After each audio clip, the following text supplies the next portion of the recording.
Family and fellow soldiers, I'm the Professor, and this is the Moment of Truth. Anyone remember when Kamala Harris said this? So I'm not going to sit here and say I'm going to do something that's only going to benefit black people? No. Well, don't look now, but she's had an epiphany. Her support among black men is eroding fast, so now she's claiming that she's come up with a plan for black men. That's apparently where she's had the weakness in her political game, so now she needs to speak to it. So she couldn't do anything that would benefit black people at all. But when the white media couldn't make her black male voter problem go away and it only got worse, and now she's staring down the barrel of an election day defeat, she suddenly discovered that she can present a policy. Not only is it just for black people, it's for a specific subset of the black community, black men in particular. Interesting how that works. It's as if she had been lying the entire time about how she couldn't do anything for black people. And only now she's able to come up with something for black men at least because her back's to the wall. But of course, this is Kamala Harris we're talking about here. Obviously, her recommended plan is going to be more of a lift all boats nonsense, where she's going to give a raft of the same old basic Democrat policies and talking points, and then she'll claim that black men will be eligible to apply for some of these programs, and hence that makes it a program for black men, when in reality it's for everyone, and everybody who isn't black is going to get the lion's share of it, while Harris and Walz will claim that they did their best and they'll have to look into any sort of discrepancies or any sort of inaccuracies or any sort of imbalance between what black people get. Interesting how neither Harris, Walz, or Biden was saying a word about a plan for black people the last 4 years. After they decided to drop the fraud of the so-called Lift Every Voice plan, they haven't said anything about a plan for black people since. Certainly haven't been saying anything about a plan for black men specifically. That is, until Kamala Harris has reached this crisis point. And now suddenly she's brimming with these ideas. Ideas that she never had before, but she suddenly came up with them. Okay, then. And what is Kamala Harris's so-called plan for black men? What's in it? Well, for starters, she's planning that she's going to provide $1,020,000 loans that are going to be fully forgivable to black entrepreneurs so that they can start a business. Now, notice it says black entrepreneurs, and that's fine. I believe that whatever she's coming up with should be for black men and black women alike, but just keep in mind, she said that this was going to be a plan for black men. And now she's saying black entrepreneurs. That's fine. I'm just saying this is part of how the process works. She says, here's a plan for black men. Then you read it and it says black entrepreneurs. And then when you read the fine print, it says, oh, and everybody else too. Secondly, championing education, training, and mentorship programs that help black men get good-paying jobs in high-demand industries and lead their communities, including pathways to become teachers. Third, supporting a regulatory framework for cryptocurrency and other digital assets. 4, launching a national health equity initiative focused on black men that addresses sickle cell disease, diabetes, mental health, prostate cancer, and other health challenges that disproportionately impact black men. And finally, legalizing recreational marijuana and creating opportunities for black Americans to succeed in this new industry. So those are her proposals. Basically, it's going to be Obamacare 1.5, supporting a regulatory framework for cryptocurrency, which is going to be benefiting these white guys out in Silicon Valley more than anyone else. Championing education, training, and mentorship programs, which means let's go ahead and have some more public sector jobs. That's basically what it means. Need some more teachers out there. And legalizing marijuana. Well, that would actually be a lot better if it wasn't for the fact that you got the police still running around gaffling black people up about that. Interesting proposals, though. What I want to know is, if Kamala Harris has suddenly decided that she can do all these great things for black men, quote unquote, where have these brilliant proposals been at for the last 4 years? Better yet, where have they been at for the last 20 years while Kamala Harris was a DA, an attorney general, and a U.S. senator? She didn't need to wait until just this year to propose all of this stuff. She's been in the White House for the last 4 years. So why hasn't she simply implemented all these great ideas by now? What's she been doing for the last 4 years? Well, Biden and Harris have been passing a hate crime law to protect Asians, a federal gay marriage law, and throwing the border wide open.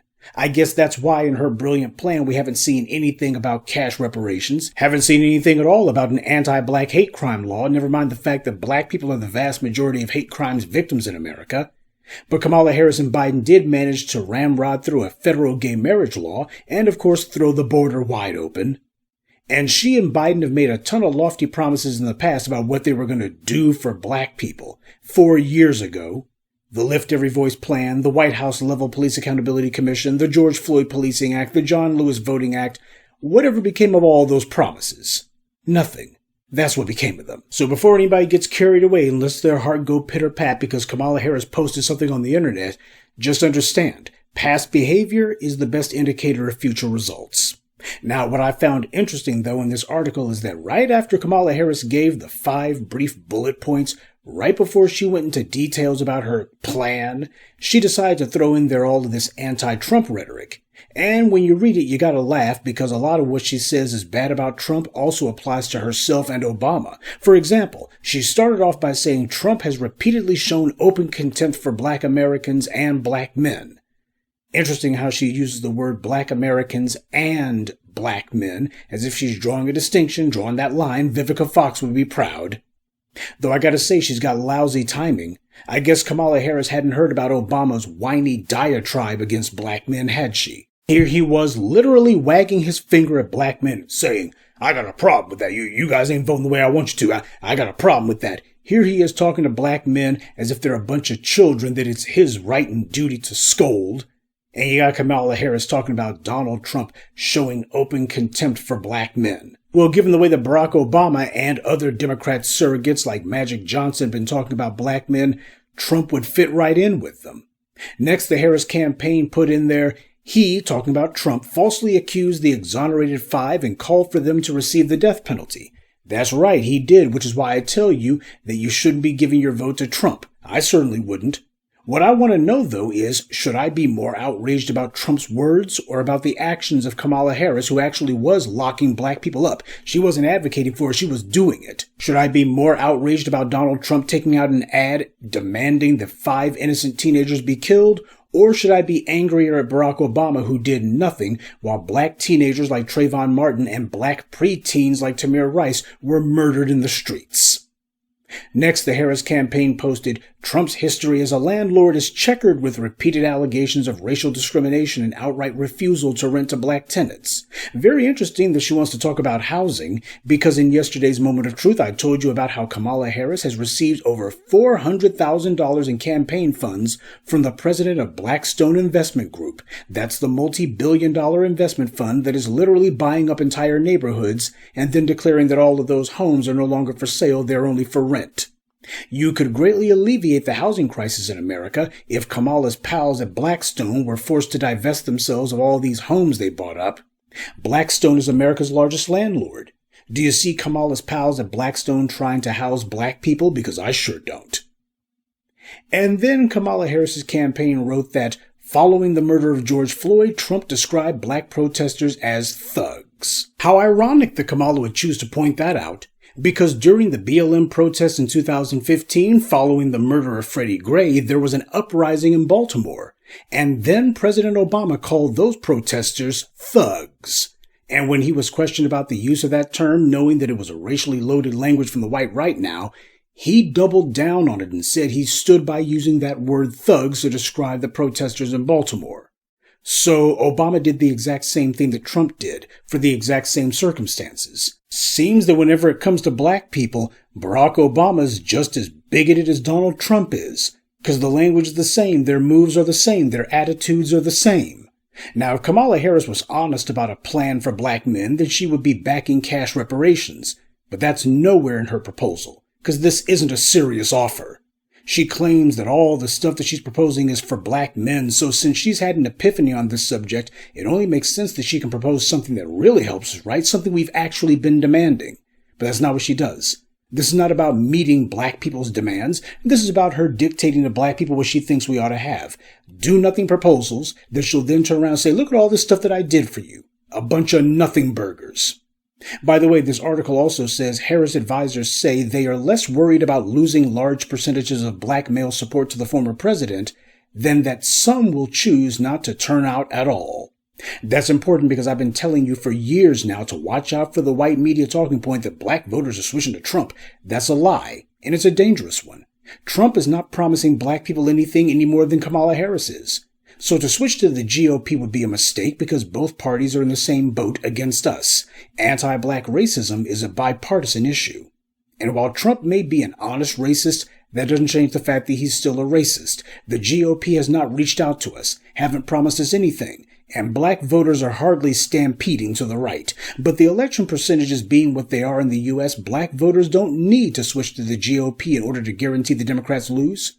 All black voters have to do is simply stay home. That's why the first words that came out of Obama's mouth when he was whining about black men was that he had heard that we were planning to sit this one out. That scared and enraged him more than anything. And we have the Aryan propagandists, the AP, who are validating this. But also you have Cedric Richmond, who's rearing his ugly head again. He was the fool who was telling Ice Cube 4 years ago that Biden couldn't make any promises to black voters until after he won the election, so don't press him on anything.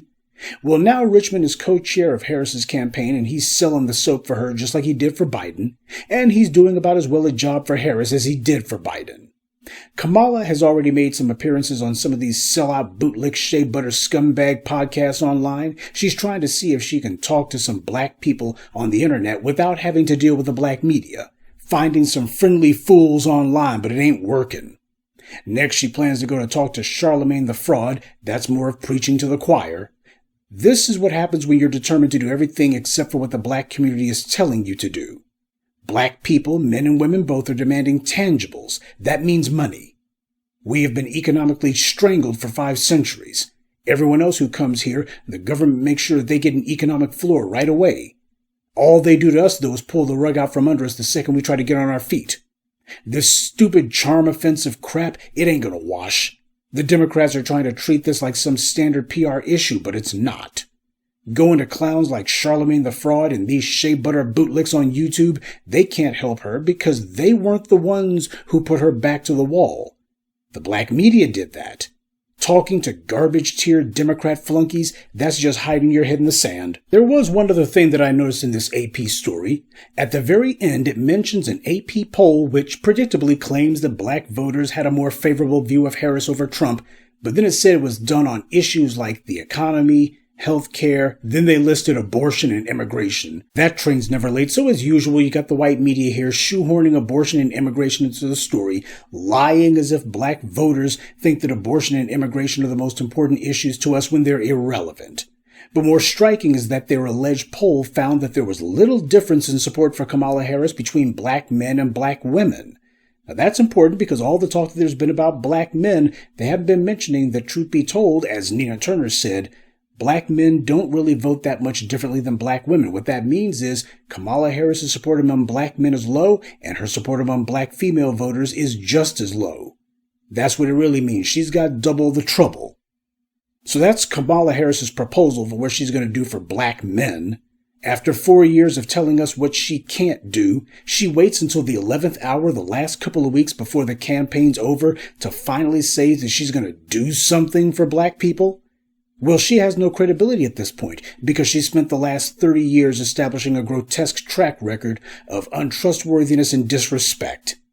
And that being the case, I don't know about you, but this election day, I'm voting for the couch. That sounds like a plan. Good day, and be one. I'd like to take a moment to mention some of our contributors. L. Wilson, Tamara Williams, Starlet Thompson, Williams, and Nora Brown. Salute to them and thank you to everyone for listening, liking, and sharing this message. Black empowerment only exists because of you.